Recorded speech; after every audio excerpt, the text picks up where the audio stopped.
Baez wants this PI to reveal everything he knows about a video showing another private investigator, Dominic Casey, in the same area where Kaylee's remains were eventually found.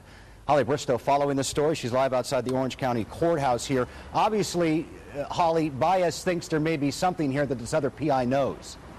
He definitely does, and I'll tell you one thing, they just walked out of those depositions within the last 20 minutes.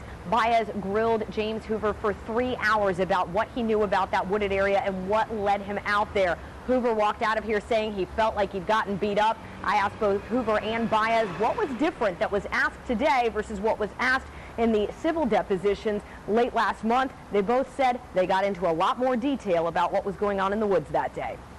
Chances are you've seen this video of the woods off of Suburban Drive. It was shot by the Anthony's former volunteer private investigator, James Hoover, 3 weeks before Kaylee's remains were found there. I know why I'm here, to be honest with you. Today, Casey Anthony's defense team subpoenaed Hoover for depositions to find out every detail surrounding this video.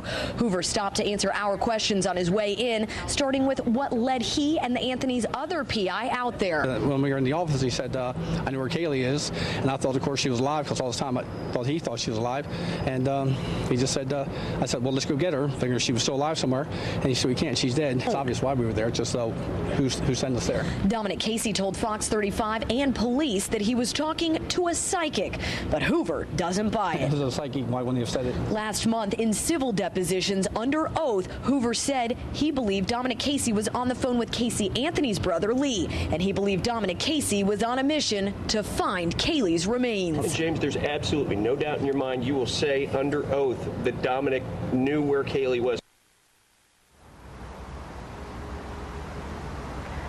Now today, when I did talk with James Hoover, as he walked out of here, I said, who was Dominic Casey on the phone with that day? He wouldn't answer. I said, just a few weeks ago, you said he was on the phone with Lee Anthony. How come you're not saying that today? And he said he sued because... All right, obviously there, our digital signal froze there live from